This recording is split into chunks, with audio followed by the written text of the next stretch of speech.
I planted far more carrots than I intended to this year, and they've all grown to such an impressive size, big, plump roots all around. I'd laid out a vast patch of Chinese cabbage too, only to have a small section gnawed clean by my ducks.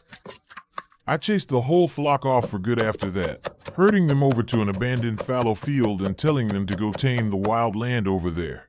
If they'd gotten hooked on the taste of cabbage, they would have devoured the entire patch in just 2 short days, no doubt about it.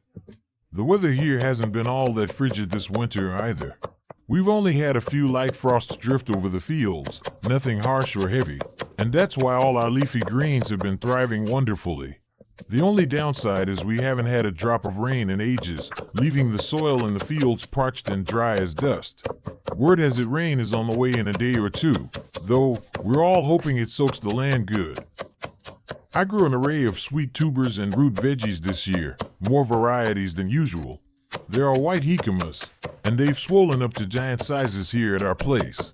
We have red-fleshed sweet potatoes, and white jicamas too. The white ones are grown specifically for pressing into fresh jicama starch. The red-fleshed sweet potatoes make the creamiest, most flavorful congee you could ask for. And if you boil them whole or roast them to tender perfection, nothing beats the durian sweet potato. It's the variety I planted the most of, a brand new strain that's become a favorite. Last year, this special sweet potato sold for over 8 yuan a gene, 500 grams, and people still flocked to buy it. It was that delicious. This year, some vendors still charge 7 to 8 yuan a gene for it, but I'm selling mine for under 5 yuan a gene. It's still pricier than ordinary sweet potatoes, but well worth it for the taste.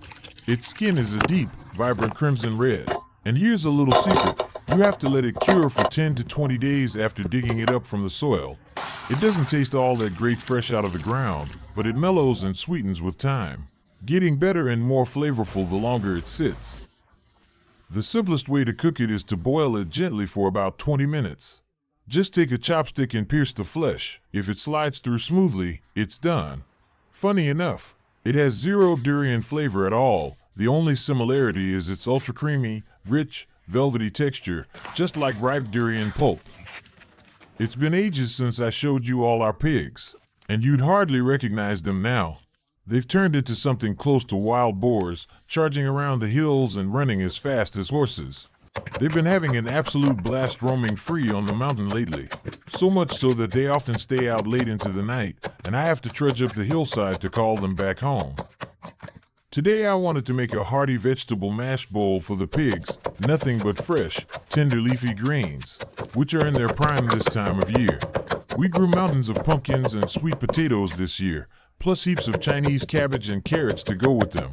Those leafy greens, in particular, taste unbelievably sweet after a light frost nips them. The cold brings out all their natural sugars. Days here are bright and sunny, with temperatures climbing up to 15 to 20 degrees Celsius.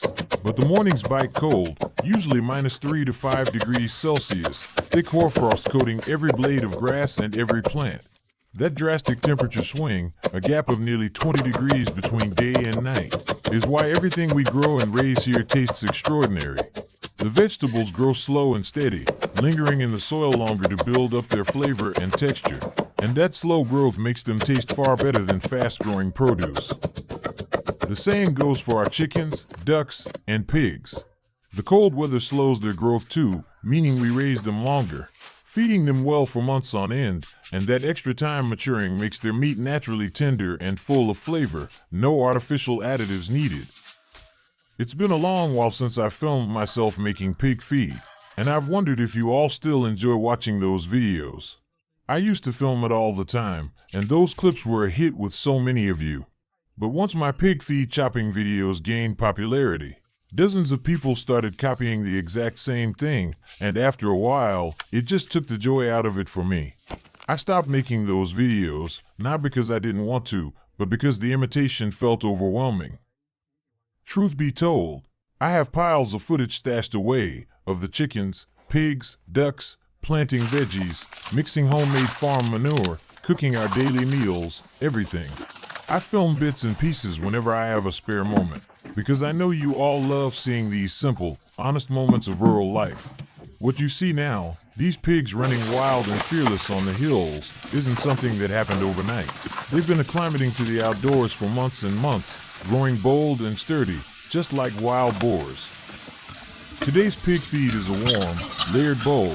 I start with a base of rice water and fine cornmeal, then pile the cooked vegetable mash right on top, a proper vegetable rice bowl for the pigs. Pigs hate cold water in winter, so they've rooted out a narrow little path along the edge of the field, none of them wanting to slip down into the muddy puddles below. Still, there's always one or two clumsy ones that get nudged into the water by the others, and they panic and scramble right back up, squealing. In summer, it's the complete opposite. Every single pig can't wait to jump into the cool water and wallow around. Thankfully, our pigs are tough and healthy, never catching colds, with hearty appetites to match. They'll eat whatever I cook for them, gobbling it up greedily, no fuss at all.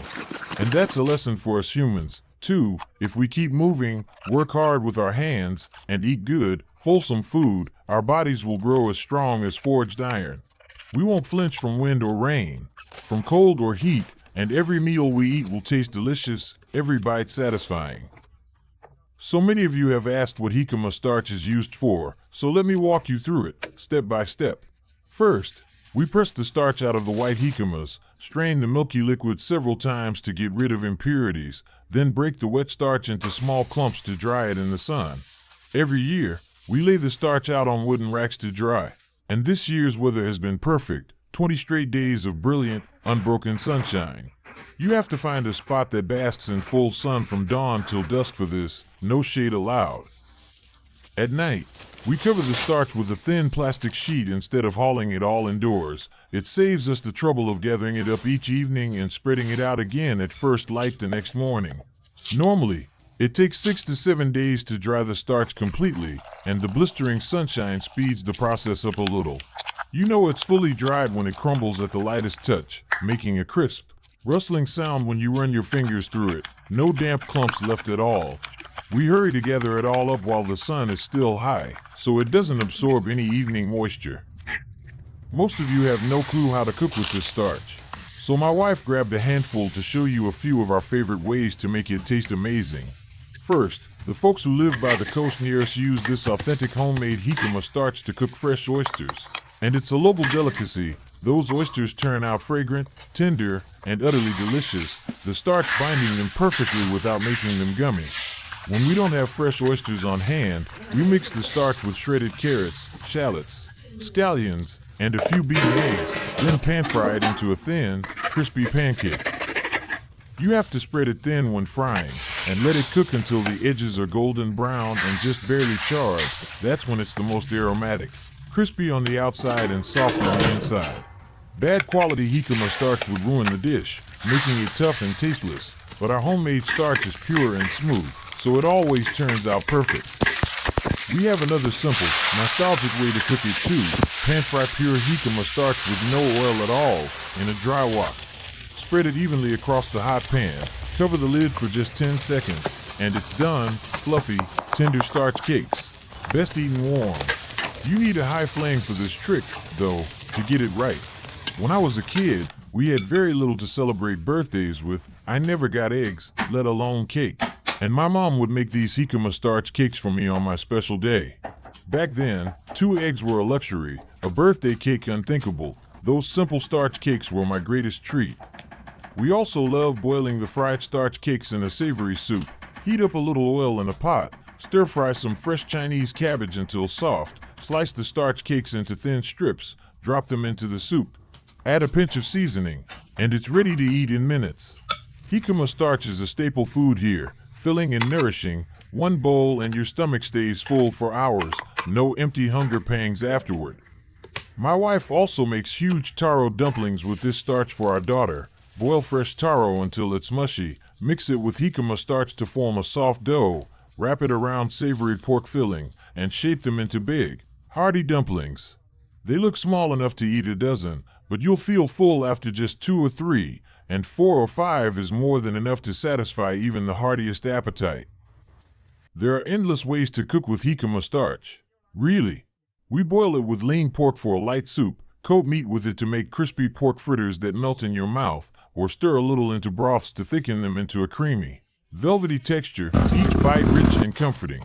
Every region has its own unique way to use it, too. If you're curious, grab a bag of pure jicama starch and experiment. Try different recipes, mix it with different veggies and meats, and find the way that tastes best to you.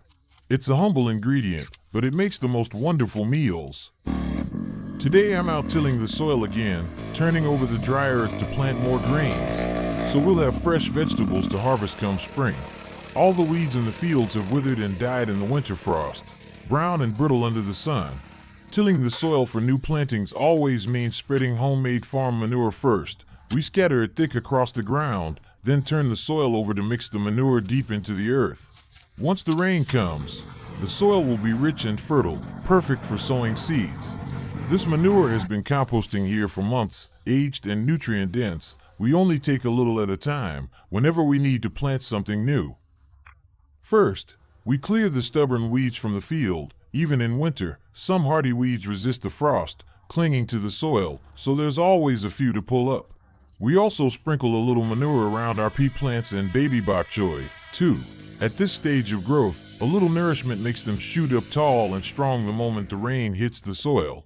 The manure does no good in this parched dirt, though, so we wait patiently for the rain to come and wake the earth up. To make room for more greens, I pulled up all the spent eggplant and chili plants. Their vines withered and dry, and now this plot is ready for fresh leafy greens.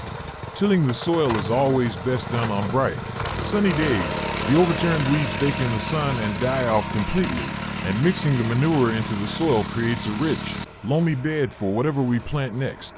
We've always used a small rotary tiller for this work, and it's backbreaking labor. You need a strong grip and steady arms to control it. Every pass over the soil a struggle against the dry earth. We fertilize all the plants that need it, and in just one day, our whole family can plant a massive patch of vegetables, far more than we could ever eat ourselves, enough to share with neighbors and preserve for the colder days ahead.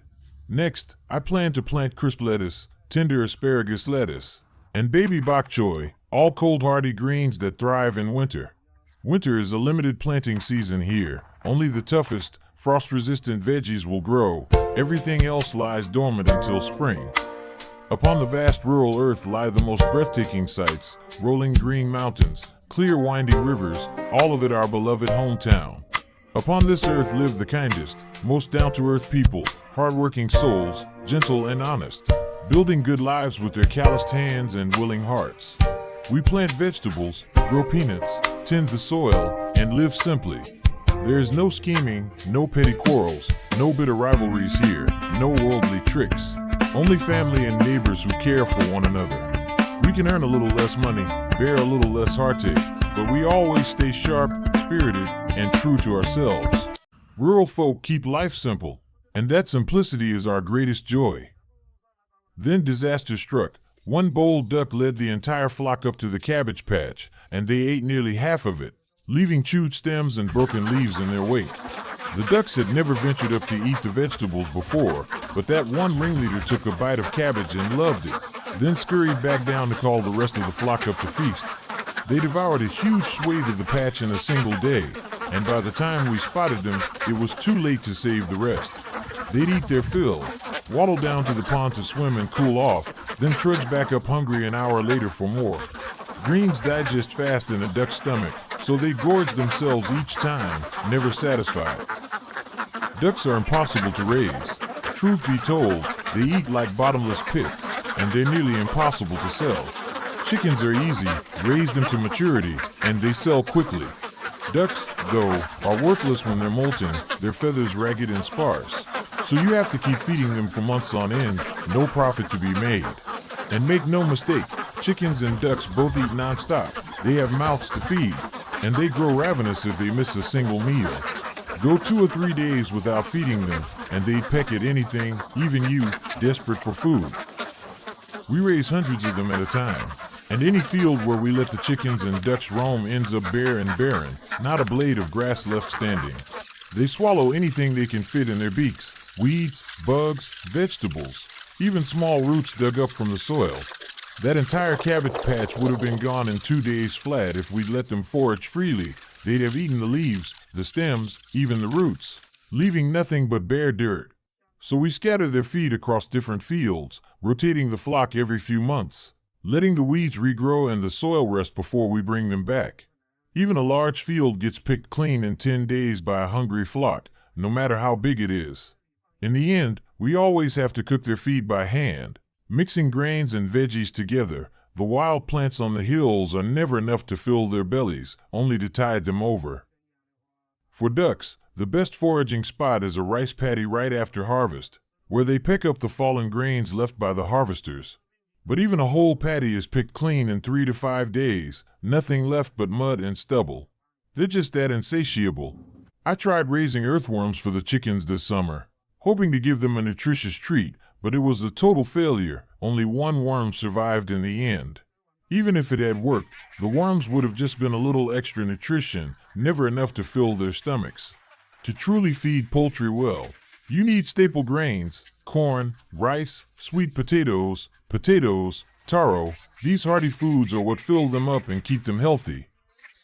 We ration their feed every single day, walking a fine line, not too much, or they grow fat and lazy. Their meat tough and unmarketable, and we lose money on feed.